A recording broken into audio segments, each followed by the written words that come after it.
Welcome to our episode today of VidTao's podcast with Chris Moneyfingers Haddad. This is Ian Nagy, co-founder of VidTao.com YouTube ad library. And today we have a legendary direct response copywriter, Chris Haddad. He's a master of emotional storytelling, and his video sales letters have driven over $700 million in online sales, at least. That's an estimated number. Actual number might be significantly higher. And Chris has done things like create the Pimsleur approach VSL, which remained unbeatable for the Pimsleur method, which is a $100 million a year plus company in the online digital education space.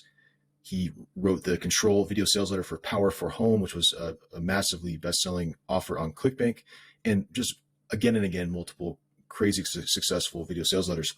And most impressively, Chris has a suite of offers in the, you could say, relationship space. One's called Text Your Ex Back, which has been a top 10 offer on ClickBank for many, many years. He's been on the Rachel Ray show as his alter ego, Michael Fiore. All around, just amazing guy. Really, really, really happy to have him on our VidTao show today. So without further ado, let's get right to the recording. So Chris, hi. Welcome to the show. And so what do you got there? What is that? Oh, this is root beer. This is root beer. Okay. It's okay. Right. I mean, it's only 9:30 a.m. where I am, so I'm not quite gonna. Yeah, it's actually funny. I got this delivered from Amazon Prime, and on the outside of the bag it said alcohol on it, and I'm like, it's not alcohol. It's root beer. What are you doing? But that's okay. False advertising. Yeah. False advertising, man. Yeah. Though alcoholic root beer would be pretty good, I think. That's true. Like, why has no one ever done that? That should be a thing. I'm going to do that. We're going to market that. Yeah, that'd be awesome. Mm-hmm. Well, so I got to ask you. So tell me about the puppets. That's a good one. That hasn't come up in a while.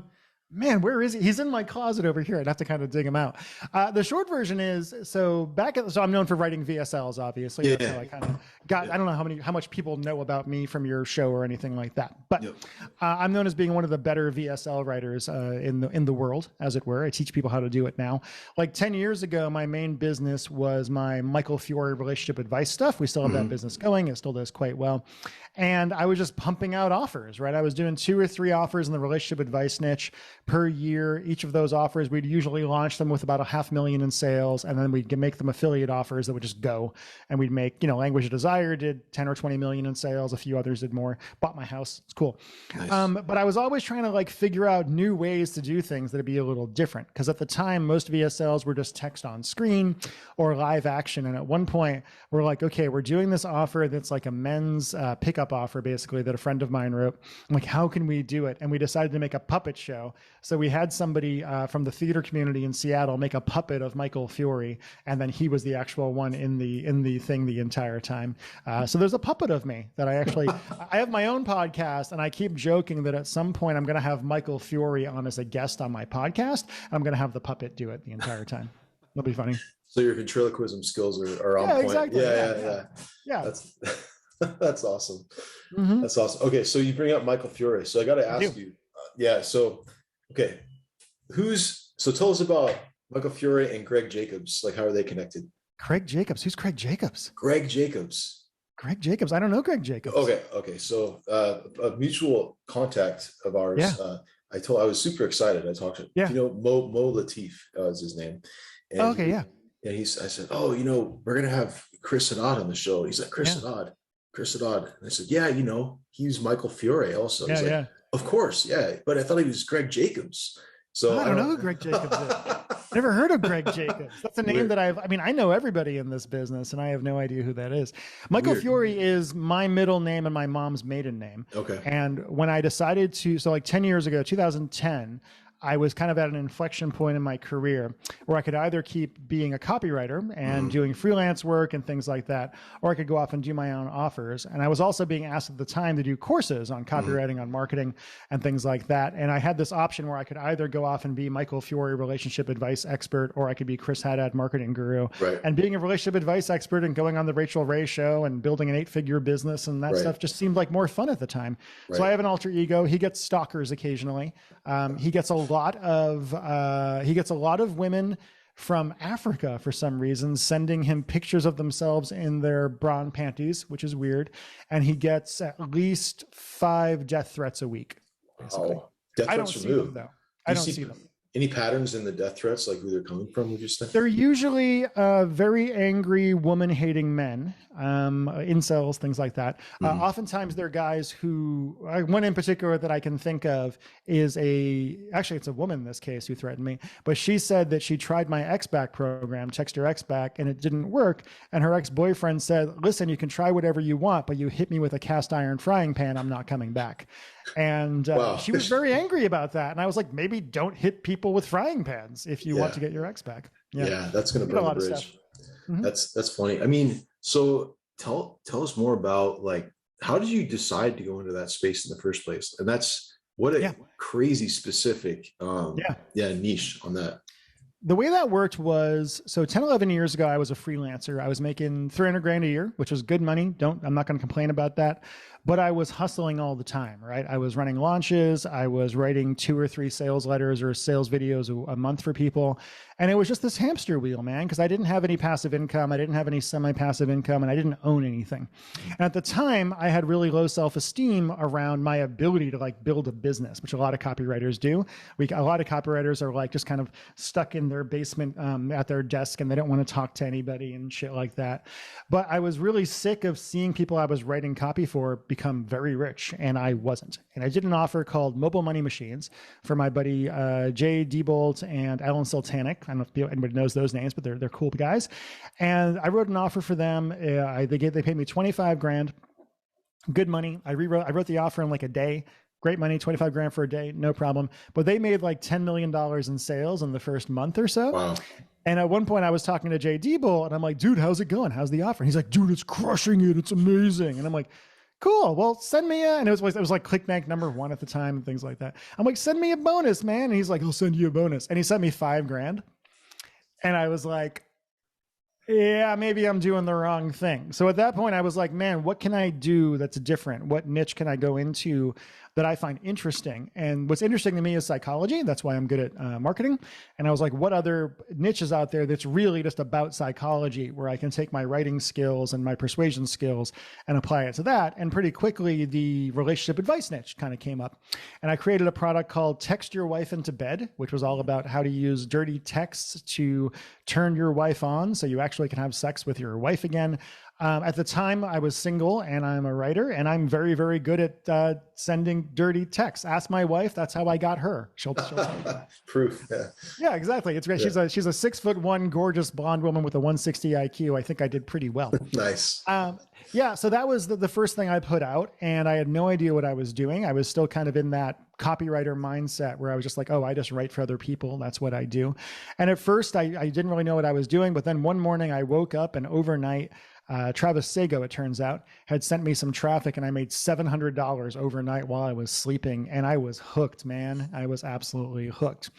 And from there, at first we were just doing mail offers. So I had that one, Text Your Wife into Bed. The next one I did was actually called Oral Fixation, how to get your wife or girlfriend to give you head and love doing it. Because I was like, what do guys want that I can make as an upsell for Text Your Wife into Bed? It seemed pretty obvious. It did quite well. And then at one point I spoke at Jeff Walker's product launch formula event. And I did a speech called Launch Offers That Crush It, because crushing it is a thing in our business, as you know. Yeah. And I was up on stage for like an hour, and the speech went really well. I'm pretty good on stage. And afterwards, a woman named Amal Wagner came up to me, and she said, I'm a PR agent. I've worked with Harv Eker and a bunch of other people. I want to put you on television. And I was like, for what? What would I go on TV for? She's like, what do you got? And I mentioned that we had this Text Your Wife into Bed thing. She said, well, that's too dirty. What else you got? And we created this Text the Romance Back program. I wrote the whole thing in 2 days, 20,000 words. Wow. Yep. And then she started doing her magic, and I was on some radio shows. I did some local TV. And then all of a sudden I was being flown out to the Rachel Ray show on Valentine's Day. And this was right when like Tiger Woods was getting in a lot of trouble for texting porn stars. So like sexting was a big thing at the time. Wow. And went out and did a 6-minute segment. The funny part is they told me it wasn't going to be about sexting, right? They're like, this is going to be about romantic texting. So don't mention sex, don't mention sex. I'm like, cool, no problem. No big deal. And then I get out there and the camera starts rolling and Rachel Ray is right next to me and she goes, "Let's talk about sexting," in that voice that she has. That sounds a bit more like Harvey Firestein than Rachel Ray, but that's okay. And we were off to the races, man. As soon as I figured out that, for me at least, the money was in the female side of the niche, was in teaching women about men, which I just find it more interesting because, like, when you're teaching men in the pickup niche, the marketing is all how to have women at bars crawling on their knees and worshiping you and blah, blah, blah, how to steal from the alpha male, all that stuff. Whereas for women, it's a little more emotional. It's a little more, I don't know, it just seems nicer. And also it's easier to get some traffic because you're not going full on porn with it all the time to sell something. But yeah, that worked out really well. Went from making 300 grand a year to making over 2 million a year pretty quickly. Wow. And that saved my life because 3 years after that, I got hit really badly by Lyme disease and bipolar and almost died a couple times. So it worked out. Yeah. Wow. That's wild. I'd love to. It was intense. Yeah. I appreciate you being so candid about that because. Always. Yeah. Yeah. And I know I've seen on your, on public Facebook social media. Stuff, Exactly. Your story around that. And so it's such a mental health is such like a, it's been such a taboo thing. And we've all, it's not talked about enough in this business. And people ask me why I'm so public about my bipolar stuff. I have bipolar 2.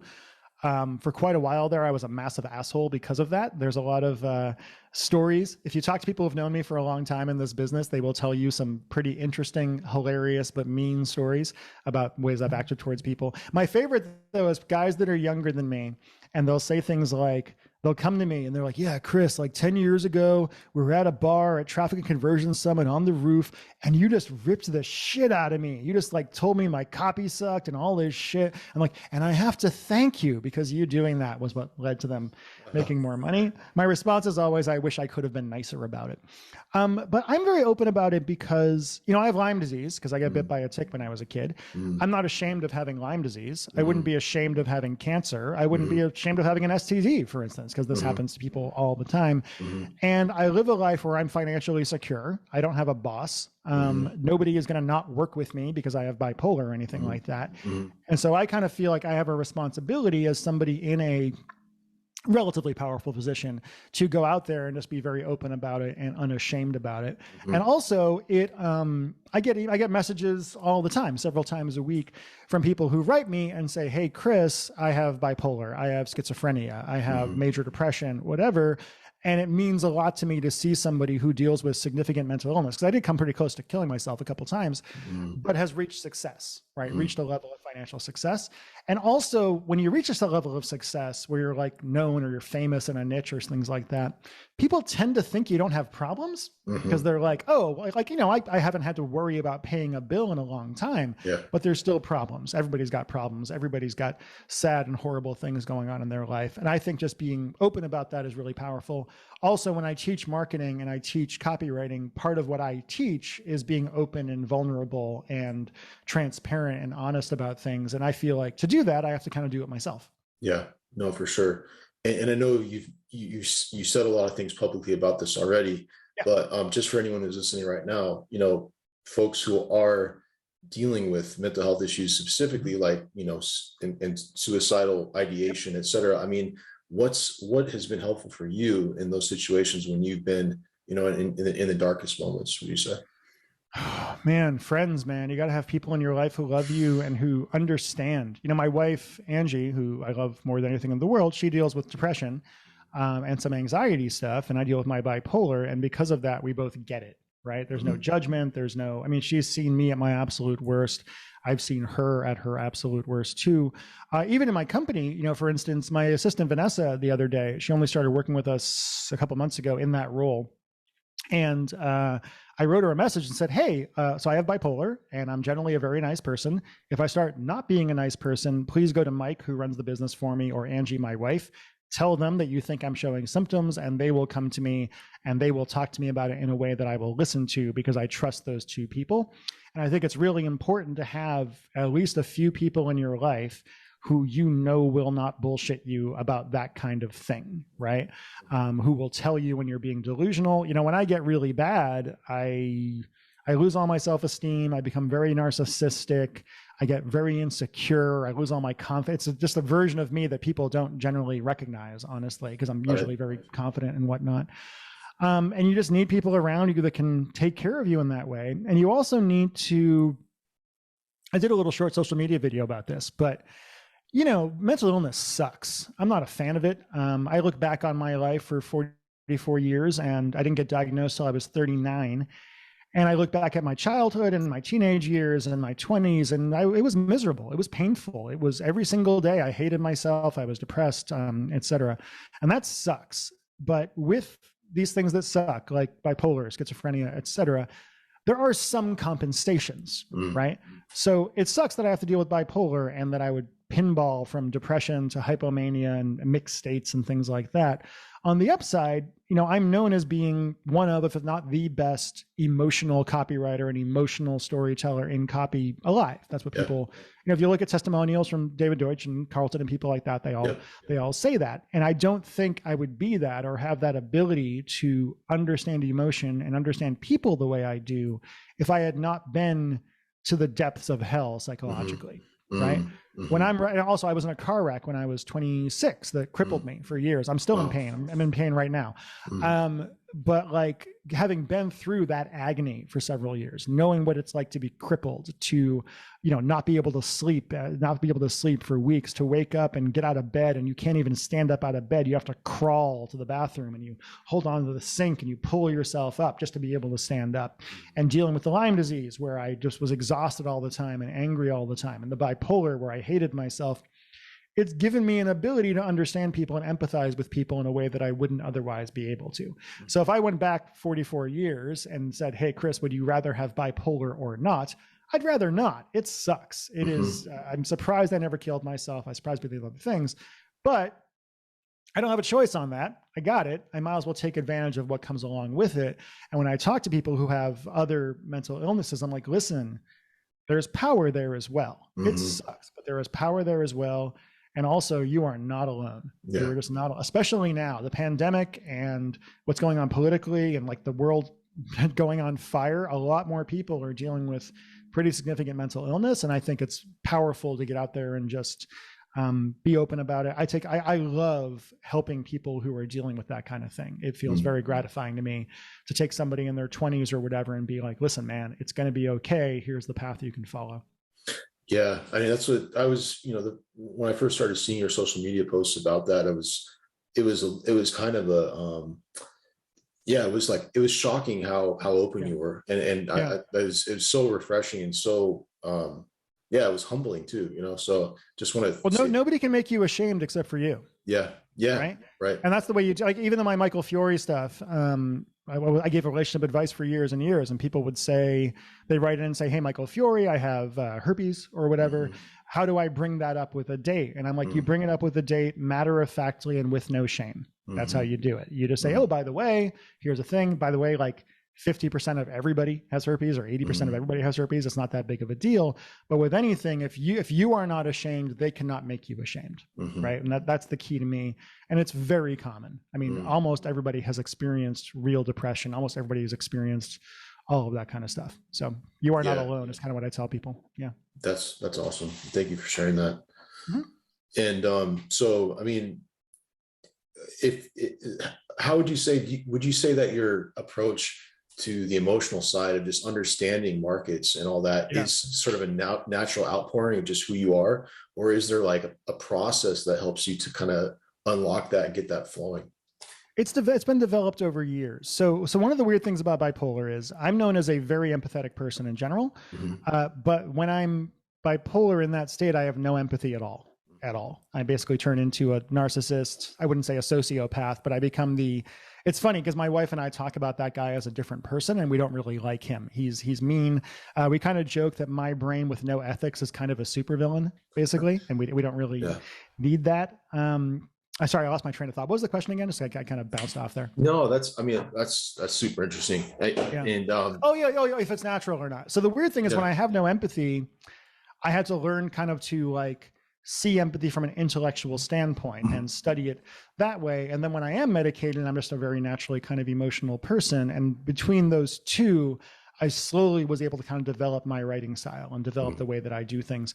My mentors like John Carlton and David Deutsch and David Garfinkel and guys they joke. They're like, Chris, where did you learn that? Because we didn't teach you that. And I think it's that I have a background in television and film. I've done some acting in the past. And then I also studied a lot of hardcore direct response and kind of created my own style out of that. Got it. And so how does that relate to the pig method? I know you, I'm super That's curious. My course, yeah. Yeah. My big ass course. Yeah. So the pig method stands for punch in the gut. And again, what I'm known for is writing these very, very emotional stories and very emotional copy and bring people on a journey. One of my letters that did really well the last few years, it's called Make Him Worship You. It's a women's relationship offer. And that offer the video opens up with, he kissed me like his sister and I knew I was alone again. I knew I'd never stopped being alone in the first place, right? And it's that line and that opening is meant to punch women in the gut who are 45 years old, who have been divorced or been, or single now for whatever reason.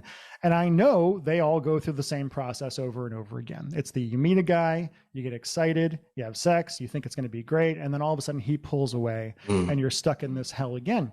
And so I wanted to figure out a way to have a story that illustrates that powerfully. The crappy way of doing this from a copywriting viewpoint would be, are you a woman who has had men pull away from you over and over again? And it's just like, it's salesy, it's bullshit, people pull away, it shows no empathy. Whereas if I have a woman saying, he kissed me like his sister and I knew I was alone again, or, that story about the waiter coming up to a guy when he's having lunch with his daughter on her birthday and cutting his credit card for a credit repair thing, like creating these moments of exquisite pain that cause people to see themselves in what they're doing, right? And it's interesting because a lot of people ape what I do. I guess I innovated a lot of stuff. A lot of people rip me off, but they do it wrong most of the time, right? Because they think punching you in the gut means it has to be something in the hospital or a car crash or a war or like you're in Iraq and there's rifles and things. But to me, most people can't really identify with that. What they can identify with, like I said, the exquisite little pains of everyday life or of moments. And so the moments I'm looking for are not generally all that dramatic from a plot standpoint, but they're very dramatic from what is going on emotionally for the narrator and emotionally for the prospect, right? That's just where I live. That's what I just see the world in emotions, I guess. Basically, it's kind of just how I've learned to do things over the years. And then, how do you come up with those little vignettes to begin with? How is it just? So it's the hardest part. It's the hardest part. So a couple, a lot of it is just thinking about my personal experience. It's a lot of I've been in these niches for a long time and I understand people like that. I go for a lot of long walks. I'll go for a walk for like 4 hours and put Rage Against the Machine in my ears and just let my brain crunch on something for a while. But I spend a lot of time on those. That is probably the thing that I spend the most time on a sales letter, on a sales video, besides maybe the mechanism and the hook of the overall thing, because it's so important. The goal with that opening line and that opening of the story is that you should be able to know or guess or figure out more or less what the whole story is going to be just from that opening line, right?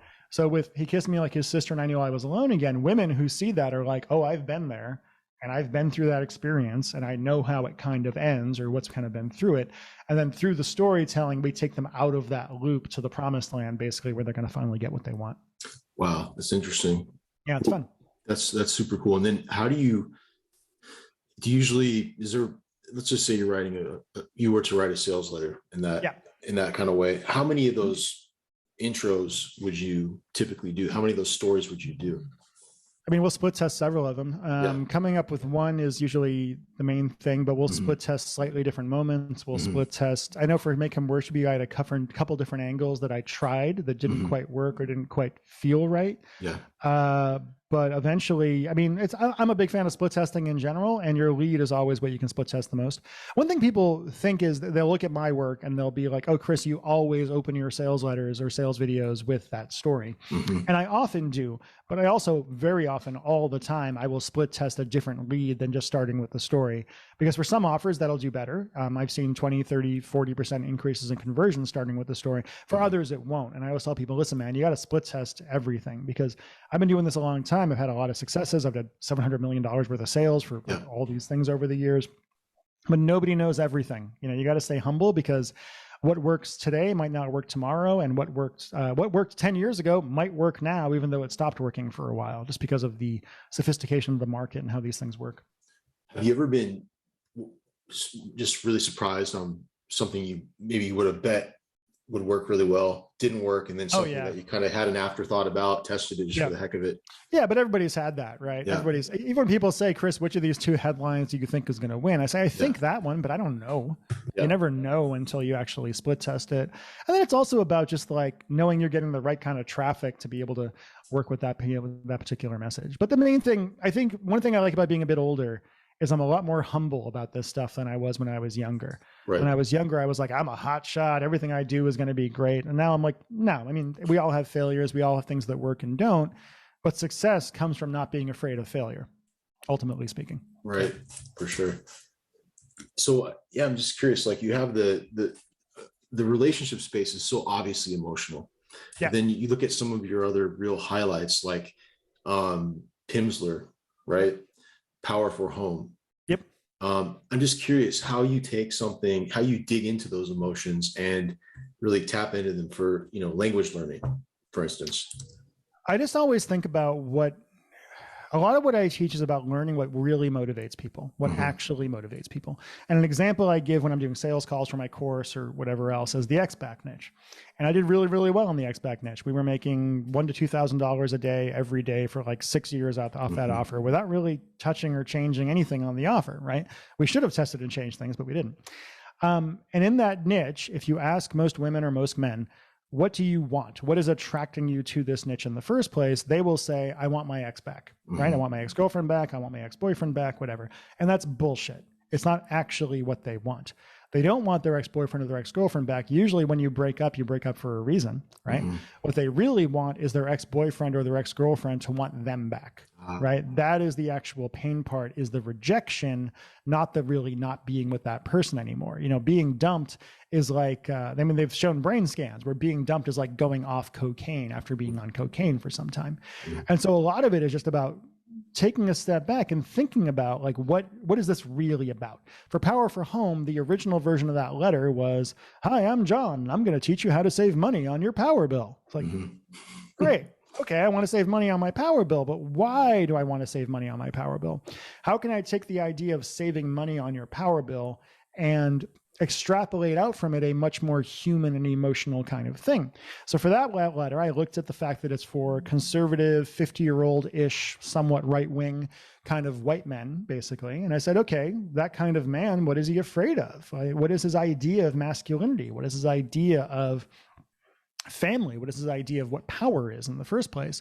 And what does he have prejudices against? And I'm like, okay, well, he doesn't like the government. I know that. He thinks the government is bad. Anything the government touches is horrible. He's probably afraid of the unknown to some degree. He feels like America is being overtaken by people that don't look like him, and he's pretty scared of that. And he's thinking about gangbangers from Mexico and all the other crap that he gets from Fox News.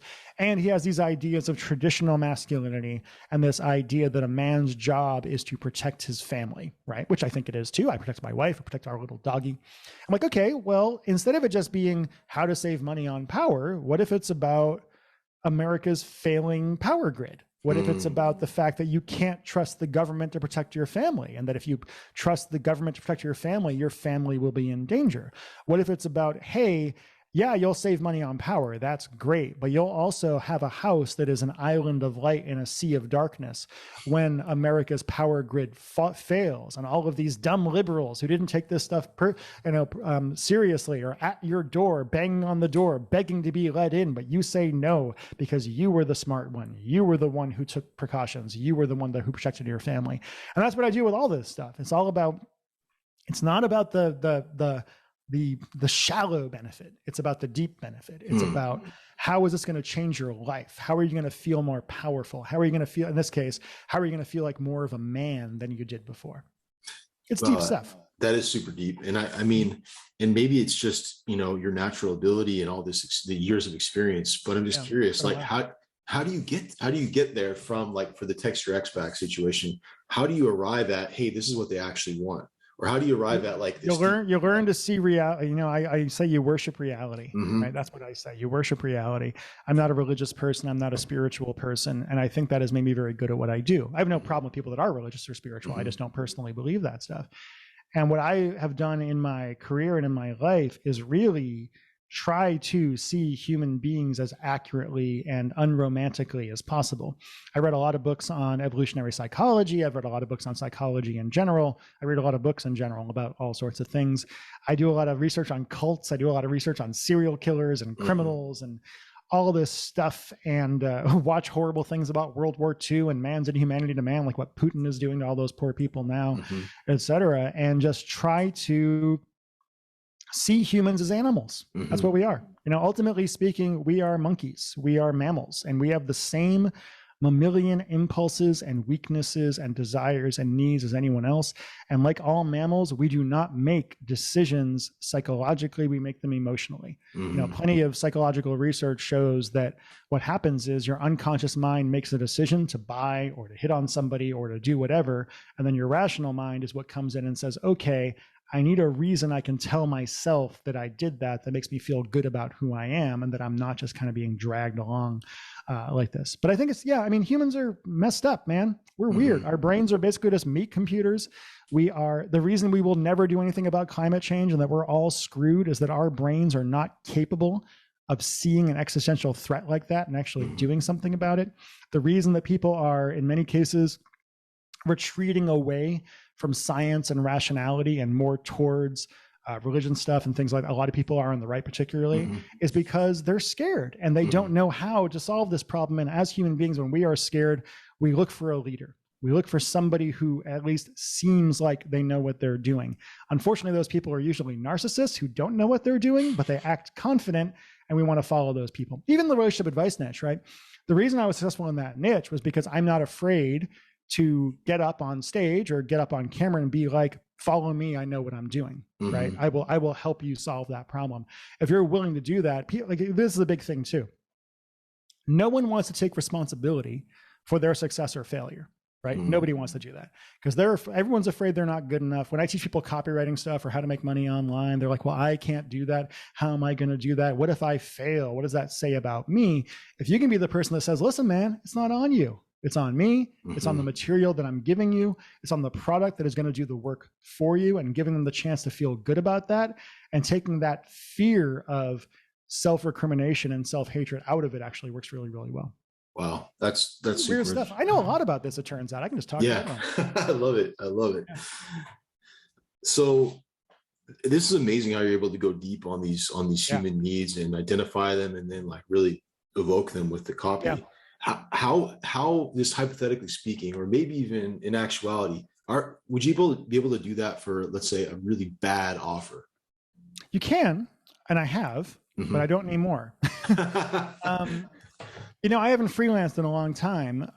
I very regularly have people come to me, and actually I had a good friend yesterday or 2 days ago come to me and say, hey, Chris, will you work on this offer with me? I'll give you 50% of the offer. We'll make a fuck ton of money. We'll try to blow it up. And I'm like, I don't believe in it though. Yeah. I don't like it. I don't feel good about it. I've had people ask me to do diabetes offers. I had somebody once upon a time ask me to do like a cancer offer. And I said, fuck you. My dad died of cancer. I ain't doing that.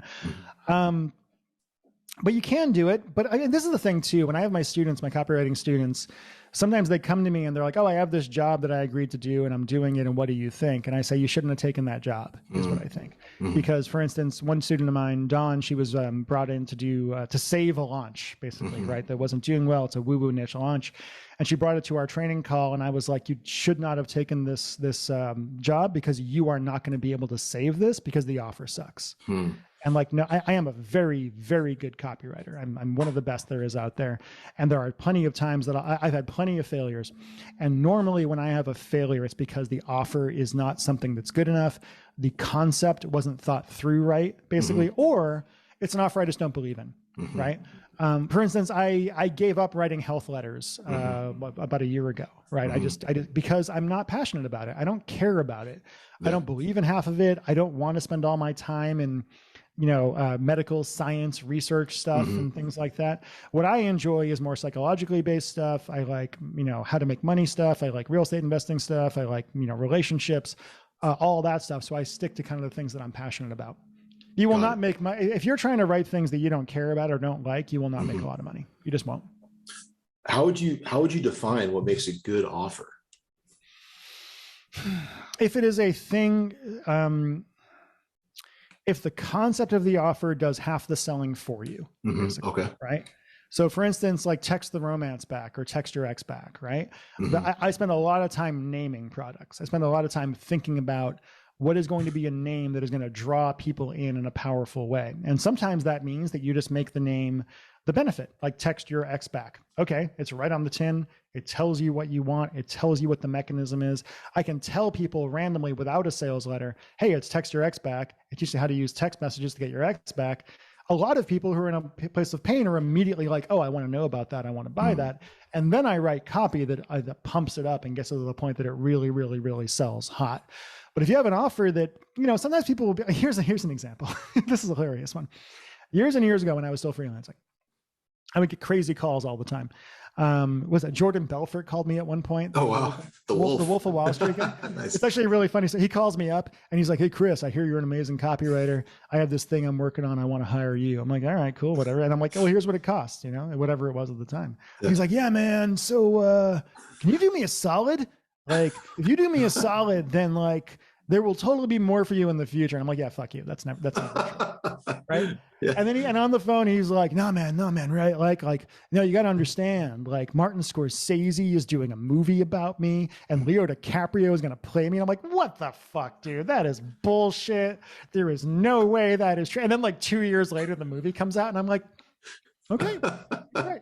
I'm still glad I didn't work with him because I think he's an unethical person. I think he's probably slightly sociopathic, honestly, and just doesn't understand the people are people.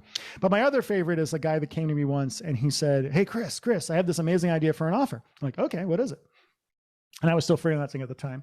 And he said, okay, I want to teach people how to get into porn. I'm like, oh, all right. So you want to like create a product that teaches men who want to get into porn and have sex with a lot of girls how to do it. That's interesting. I don't know if it's a big niche. He's like, no, man. I want to teach women how to get into porn. I'm like, be a stripper? Like, it's not like a lot of women are like, how do I get into porn? They're just like, if you're an attractive woman who wants to get into porn and go to California or Florida, you're pretty much all set up at that point. That offer, no matter how good of a job I did, was never going to go, right? It was never going to be a big success. And it's a similar thing. Like I always tell people, copy starts with the concept, right? Like if you have a copywriter, if you are a copywriter, bring your copywriter in from the beginning. Don't wait until you've already done the product. I had a lot of times over the years with like Joe Barton, some other clients of mine, they'd bring me a product, I'd write a letter and I'm like, change the name, rewrite this section, make it better. And like, I don't want to do that. I'm like, well, I made this, that's what the letter sells. I'm writing a letter that sells to the best ability. Make the product match the letter. Don't make the letter match the product. Yeah. Because that's when, I actually write my sales letters before I create my products. Generally. I was just going to ask you that. That's super interesting. Yeah. Wow. That's crazy. So like for text your ex back, you wrote the sales letter and then you basically, that allows you to clarify what should be there. And then you just do it, test it. I'll write the bullets, things. I mean, for text your ex back, that was largely an adaptation of text the romance back. So I think I just adapted the product and whatever else, but I knew what the letter was going to be. But I will usually write the bullets. I'll write the offer aspect first, because I want to be like, okay, this is a hot thing that I know I can sell and that I can go and actually make it the product as good as possible. It's way easier to make huge promises and then have to bring them down to reality than it is to make weak promises and try to bring them up, right? So I always say when you're writing your first draft, don't worry about reality. Don't worry about compliance. I mean, maybe worry about compliance depending on what you're selling. But just go for it, man. Just go for it. Pretend it's a magic wand. Pretend anything can happen and see what happens. And you can always make adjustments later. And then how do you approach the mechanism? Like getting these, how does that process, just identifying that amazing mechanism? Man, it just really depends on the niche and what we're selling, right? Yeah. So when I did Text the Romance back and Text Your Ex back and such, I just realized that I was just really good at sexting women at the time. I was single and I was good at it and it worked out well. So I knew there was power there. I knew there were guys that wanted to know that. Eventually I knew there were girls that wanted to know that too, women that wanted to know that. And I'm just like, you're always looking for what makes it feel like the product is doing the work for you. Right? Mm-hmm. You never want somebody to feel like they have to do the work. When I teach people about bullets and such, I'm like, you don't want to say you will learn how to do this. You want to say you will get the Pavlov's erection technique that will allow you to make the man in your life throbbing with desire for you in 3 seconds while you're wearing a burlap sack and blah, blah, blah, right? It's not about her doing something. It's about her using the tool to kind of accomplish it. And I'm always trying to do that. I'm always trying to figure out, except for, weirdly enough, I don't do that for my high ticket, like teaching people how to write copy stuff. For that stuff, I do, listen, this is hard. And if you're going to do the work, I'll teach you how to do it. But if you're not going to do the work, go away, because it's a skill set and it's a little different thing. But for general kind of niche stuff, it's always about easy, simple, done for you. You don't really have to do a lot. Got it. That's interesting. What would you say around the teaching people copy? I know you have an amazing track record doing that, just being a real high level coach. Like what are some of the top moments that you've helped facilitate for these students, where like, what are the big breakthroughs that you see? Man, like, Pauline Longden was one of my first students, and that was like 7 or 8 years ago. I had a different course that I still sell that's called the Escape Hash. It's all about how to create offers, basically, how I created all my offers.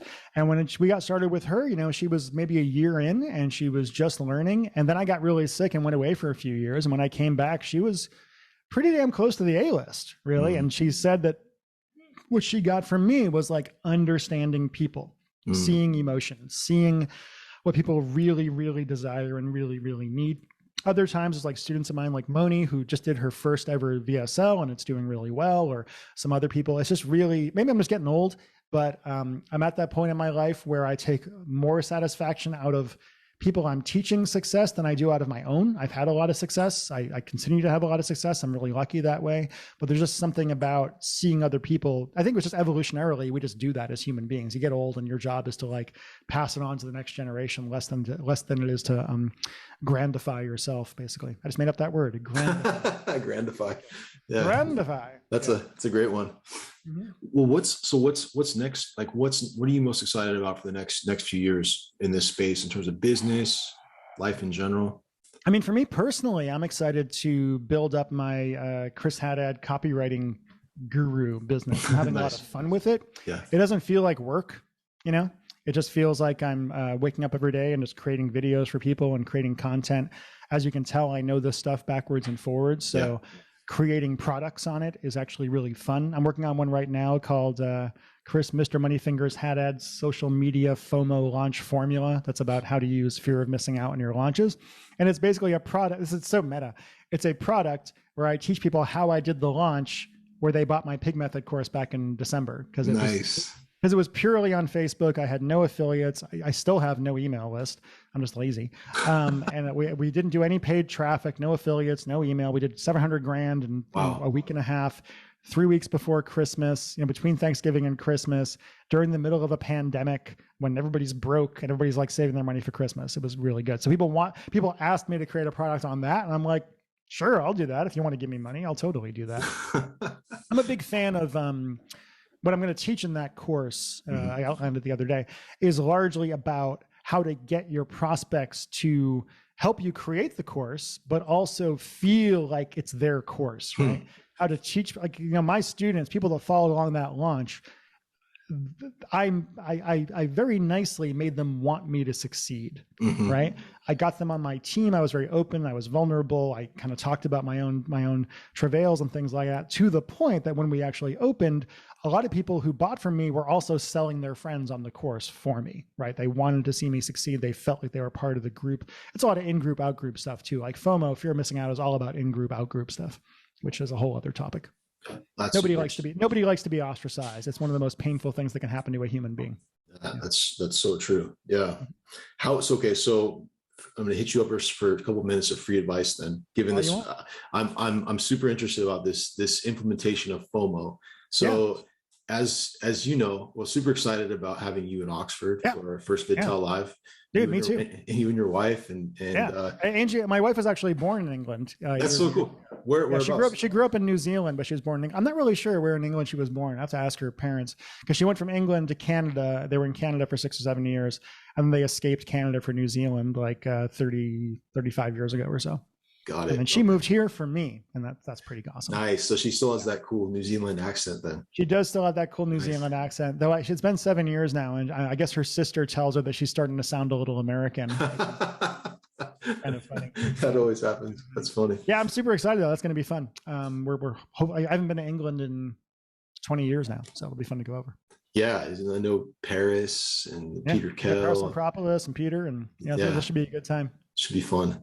So it's super interesting. You talked about basically, sort of co-creating the situation with your audience.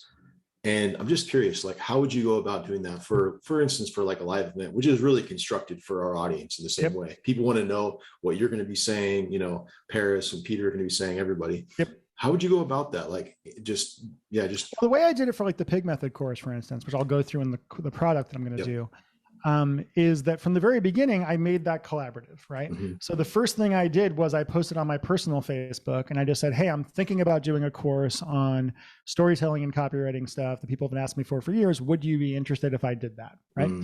And to that, because I have a pretty decent Facebook following, I got 100 comments and 300 likes and a couple of shares, right? Mm-hmm. Which for a personal Facebook is pretty good. Yep. Made me realize there was blood in the water there. There was an opportunity there.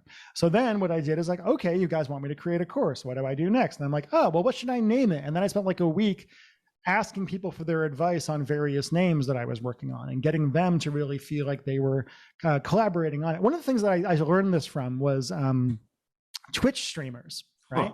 Yeah. Like if you watched, I play video games. I'm just about done with Sekiro now, which is a great game, really hard. And what I noticed on Twitch and watching people play video games is that they're never like, they don't beat the big boss and they say, I did it. They beat the big boss and they say, we did it. We did it, right? And make people feel like they're part of the team and part of the group and all that kind of thing. And I'm always trying to figure out ways to do that where they feel invested in it. And one thing is, if you ask people for their advice, they will like you. It's a simple thing about life. If you ask anybody for their advice, you ask anybody for their help, they are inclined to like you at that point. They feel respected, they feel seen. It's a wonderful thing. So all the way through that launch, I was just kind of updating people. I was saying, hey, here's what I'm thinking about doing for the course. What do you think?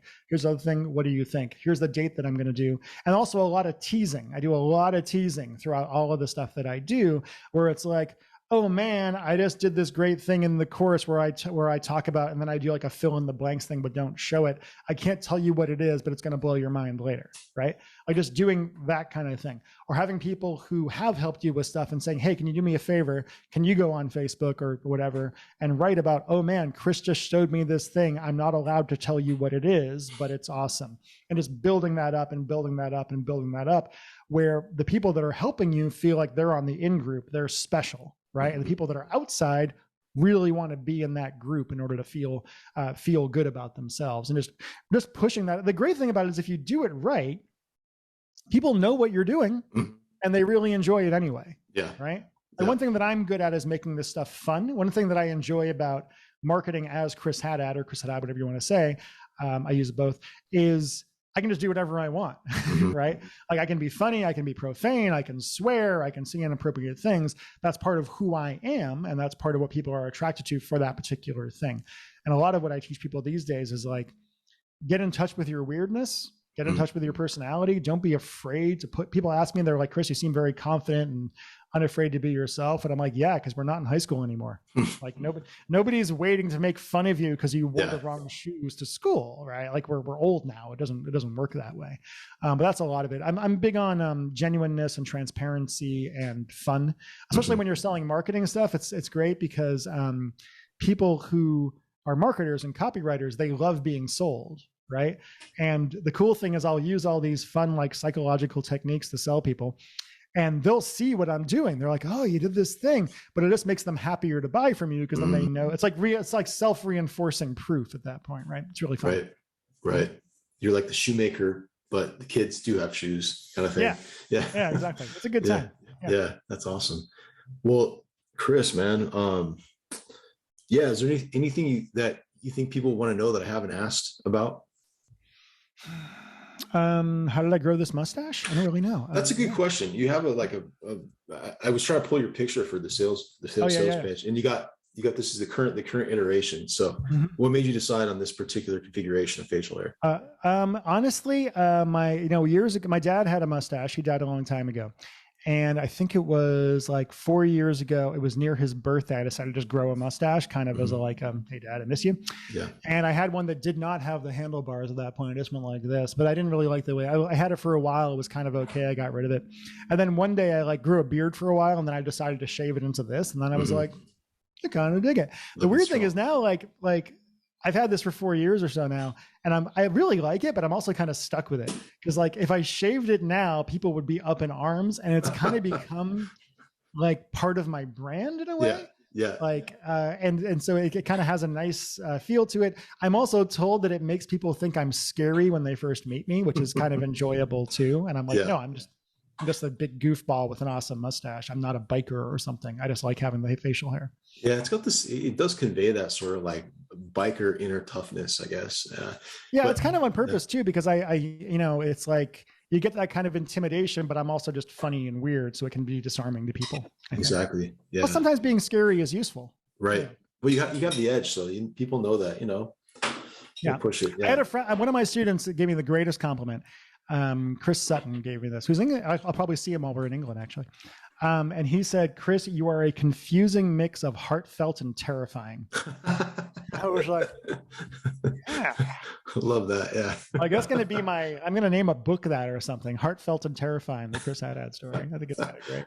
Yeah. Yeah. That's awesome. And then I know that on your podcast, you've sort of enthroned this particular configuration for now. So you're kind of married to that. Kind of stuck with it. Yeah. It's fun. Doing the podcast is really fun too. I started my show. We're on episode 7 now, I think. Nice. We've had Perry Belcher's been on there, and Amber Spears and Pauline Longden, and Alan Sultanic recorded an episode with me the other day. I'm doing with Brian Kurtz coming up. I'll have Paris on there at some point. I'll have Peter on there at some point. Nice. And what I like about it is it's not like a come on here to learn how to do a headline show. Right? It's I'm going to sit down with Alan Sultanic and we're going to talk for an hour and a half about whatever the hell we want. Yeah. And we're both smart people who know a lot about marketing. So let's see what happens. And it's a lot more vulnerability. It's a lot more talking about mental health, talking about failure, talking about Scott Ruick. His episode comes out tomorrow as we're recording this. And the title of that episode is How to Scale Your Business When Your Wife Hates You. Right. and we talk a lot in that episode about what it's like to be an entrepreneur who attains success, right? Most of us, we were not successful when we were younger. We have low self-esteem. All of a sudden you start making money. You become an asshole for a while because you think that matters, that people will like you more or whatever else because you make money. And a lot of us had the experience of being like, oh, I go to a conference and people literally line up to talk to me. Women give me fuck me eyes from the audience and things like that. But then with my ex-wife, I'd go home and she would just be like, you suck in all these ways. And she would kind of bring me down, and that tension between those two things and that experience. I just think what I try to cover in the show is things that nobody else will talk about. Right. Or that just doesn't come up. And like you said, my whole thing is about emotion. It's about going deep with people. And I had somebody before tell me that I don't do small talk because I don't. It just doesn't occur to me to do it. So that's what the show is about. If you want to check it out, it's The Chris Haddad Show on whatever, or just go to thechrisHaddadshow.com, HADDAD. I'm really happy with the show. We're getting 300 or 400 listens per episode already. Nice. So it's pretty cool. Yeah. That's fantastic. Yeah. Highly recommend everyone check that out for sure. And we'll have links to that in the awesome. Whatever. It's nice. It's funny doing the show. On top of everything else, it just means that I actually have a link to give out to people finally. Because for years I would do these things, but I had nothing to sell. I didn't really do anything on social media. I was like, nah, whatever. And now I'm like, oh, look, a thing. Yeah, go check that out. You're gonna accidentally build an amazing email list. I can tell. I think I am eventually. Yeah. I'm actually sending out an email tomorrow to my list of 1,000 that I have so far. Nice. And I'm just like, all right, guys, here we go. But I'll build that. I feel confident. It's, again, I got real sick for a long time, both mentally and physically. And I lost my confidence and I lost my competitive edge. I stopped believing in myself. I stopped believing that I was as good as people thought I was. I got kind of stuck in the imposter complex. And doing this launch and being out there again and doing podcasts like this and being like, I guess I know what I'm talking about because I've been talking for a while now, has been really great. It's been doing the podcast, doing everything else. Even if nobody listens to the podcast, it's still something I would probably do because it's so good for my mental health to be engaged in that way, to have a thing I have to do every week, to be talking to friends of mine who I haven't talked to in years and having, it's also just like, how often do you get to have a real conversation with somebody for 90 minutes? You know? It's true, right? Yeah. It's super rare. Yeah. It's like, that's crazy that, you hit on this imposter syndrome, just given, we all have it, man. That is crazy. That's wild. Actually, I just did a video about this today for my social media about this because I'll say I have the imposter complex. I'm like, you're Chris Haddad. How could you? I'm like, the only people that don't have the imposter complex are sociopaths, right? That's the only people. Narcissists are deeply insecure, right? Like you look at Trump, you look at a lot of Hollywood people, like who are just very obviously narcissists, whether they're diagnosable or not, I don't really know. Right. I always say, because I've been a narcissist with my bipolar, right? And people will be, Chris, you really like yourself a lot. And I'm like, no. When I was saying all that stuff and bragging about myself all the time, it's because I hated myself and I didn't believe a word that I said, right? Like my thing is the more somebody brags about something, the less they believe it. And it's really easy. Somebody's acting really tough, they're usually a cream puff. Somebody thinks they're awesome, they actually think they suck. It's a nice nice shorthand, and it really cuts through a lot of things with people. And you think that's like conscious that there's that sort of overcompensation taking place? I don't think it's conscious at all. I think it's that people are insecure. I think it's all unconscious, and I think it's and again, like people, it's like MMA fighters, right? Actually, there's a couple of things. People I disagree with, usually far right wingers who, are racist, homophobic assholes who I dislike, really, really, really very often they're like, well, I'm much smarter than you, Chris. And I'm like, so you're really insecure about your intelligence, huh? I ain't. Like, you can be smarter than me. I don't give a shit. Like, you want to have a higher IQ than me? I don't care. Millions of people are smarter than me. Like, I'm fine with that. But if somebody says that, it tells you that they're insecure about their intelligence because they're trying to prove something, right? It's a really nice shorthand. It can cut through that. And it also lets you, I tend to have really interesting conversations with people by pointing out these things to them about themselves. And they're like, what are you talking about? Like I always said, MMA fighters. Like MMA fighters, I know a few, and they don't brag about being able to kick your ass. Of course. They don't walk around being like, getting into arguments with bouncers. They don't do any of that stuff. Right. They just know they can kick your ass. Right. They don't have to. Like special forces guys are usually pretty chill, honestly. Yeah, that's super interesting. Yeah. Well, I just appreciate you being on our show. No problem, man. Happy to do it. This was fun. And I'm looking forward to seeing you out in England in a few months. Yeah, absolutely. We'll have a good time. And it should be first time out of the country. That's my first time out of the country in years now because of the pandemic and all that. So it's going to be it'll be a little bit of a hop for you to get out there. A couple flights, but as long as I can lie down on the plane, I don't care. Get you out there. Yeah, it'll be great. Cool. Anything else you want to chat about before we go? Pick your brain for hours. I think I'm free till noon, but that might be a while. Well, either way, folks that are listening, if you enjoyed what I had to say, do me a favor, go check out thechrishaddad.com. It's HADDAD. It's really good. I'm really enjoying it. I think it's developing. The feedback I'm getting on that show is exactly what I was hoping for, which is people saying this is very different than anything else out there, and it's a lot more honest and vulnerable. And just getting people who, I'm going to have Brad Howard on, who's done hundreds of millions of dollars of sales, and we're going to talk about some real stuff. We're going to talk about, with Brad, we'll probably talk about depression, and we will talk about the ride. We'll talk about like going from being a nobody to being rich and having people think you're awesome, and then having all that go away and what that's like. And that's going to be a really interesting conversation. That's awesome. And I just also followed up by saying, you should definitely find Chris on Facebook as well. Oh yeah. Yeah, if you follow your personal page, post a lot. I post a lot of weird, funny shit on there. Quite honestly, yeah. It's funny because sometimes people are like, "Why would you?" I'll post about like some political stuff or something. Why would you do that? You're going to push people away. I'm like, then they should go away. I'm okay. you're not pissing somebody off, you're doing it wrong. Yeah. I also, sometimes I'll get into Facebook and I'll run circles around people who are trying to make bad faith arguments. It's really fun. So people tend to get popcorn and watch. It's fun. Yeah. The Michael Jackson gif gets thrown around a bit in the comments there. Yeah. So that's awesome. Good times. Chris, man. Well, cool, man. This was super fun. Happy to do it. I totally agree. I love it. And yeah, looking forward to our next conversation. And oh yeah, in person. Exactly. Awesome. Well, enjoy the rest of your root beer. I will. Yeah, it's right here. That's right. I got one more sales call today at noon, and then I'm done because I've been up since 5:30 working. So see, kids, this is what happens when you really develop your ability as an emotional storyteller. True. Then you can live the same life. Chris had multiple 7 figures a year, done by noon. Just I live a having great a chat. Life, yeah. I work. I'm actually working more than I have in years, and I'm still only working like 30 hours a week at this point. So yeah, I'm usually done by noon or 2 in the afternoon. I go for a walk, I hang out with my wife, walk the dog. It's not bad. It's interesting because people will hit me up on Facebook or whatever, and they're like, "Oh, I don't mean to bother you. I know you're really busy." I'm like, "I'm busy, but to me, success means you ain't got to be that busy, right? Like to me, success means you wake up every morning, you decide what you want to do with your day, you decide what time you want to get up, etc. Now I have more responsibilities. I'm teaching students and such, but I still try to have. Again, to me, money is freedom. I don't care about cars. I have a nice house, but I don't care about mansions. I don't care about. I don't give a shit about becoming a billionaire and owning a plane. I just care about having enough money to live the life me and my wife want to live in a very, very dangerous and weird world. Yeah.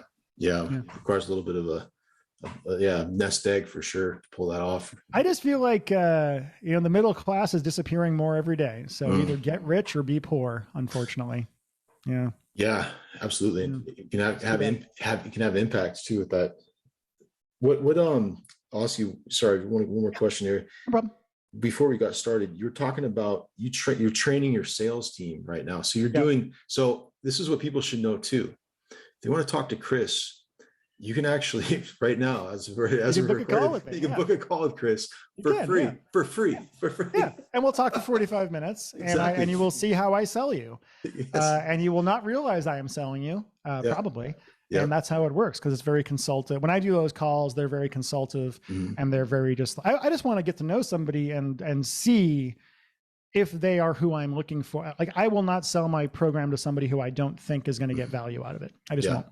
I'd like their money, but I'm not going to take it from somebody who, for somebody whom that $5,000 is a lot of money, I take that as a responsibility, and I'm not going to take that money from somebody for whom it's a lot of money unless I know they're going to make 10 times that back in a reasonable amount of time. So I do turn people down sometimes. Yeah. Got it. And so you're sort of transmitting that culture to your sales team too, then as you're training them. That's we're hoping to bring people on in the next month or so. Right now I'm just doing the calls and recording them all. But yeah, if you somehow find that page where you can sign up, there's Facebook ads going on, or you can message. Actually, if you're interested, message me on Facebook Messenger, Chris Haddad, Chris.Haddad, I think it is on Facebook, and just send me a message and we'll set up a call and we'll see if it's right for you or not. Sweet. Yeah, it's fun. Awesome, Chris. Well, enjoy the rest of your day. Thanks. I will, my friend. Yeah. Thank you for being on the call, and onwards. All right, cool. Thank you very much, my friend. Thank you. Thanks, Tris. Bye.